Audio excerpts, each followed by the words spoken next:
This is something that we kind of been working with a lot of large enterprises, and this is the answer that they have settled on to. Well, what does this mean?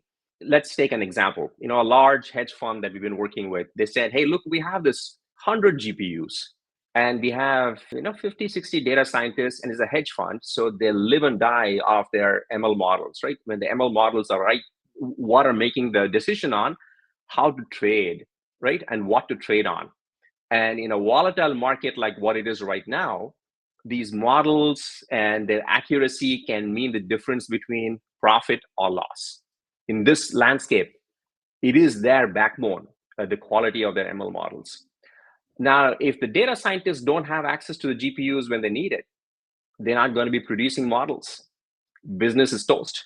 So that's the situation they found themselves in. And the answer for them was, hey, let me centralize the GPUs.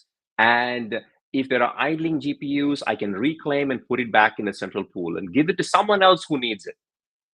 When someone who needs it, I'll give it to them instantly. I'll give it to them in a form factor that they care about, right? So that's the ideal experience that I think organizations are settling on. Now let's see what this could look like. So as a user, I log in, I get my own portal. I log in and I'm given a shopping cart. And in the shopping cart, I can ask for all kind of compute. I can ask for notebooks. I can ask for a lot of these things that somehow magically has been created. So as a user, I'm a data scientist. I just want stuff, right? And I want it quickly and instantly. So now, just like you guys go into your local store, grocery store, you just go to the menu, you go to the aisle, you pick what you want, you say, hey, I want to pay for it, and you get to use it. Why can't that kind of an experience be possible for data scientists and ML researchers in a company? Why does it have to be so complicated?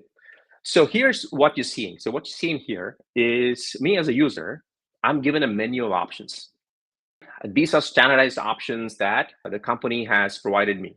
So if I go and say, hey, I want this medium instance with 8 CPUs, 16 gig memory, and 2 GPUs, all I have to do is say, yeah, I want that. Give it a name and say go. So I just give it a name and say go.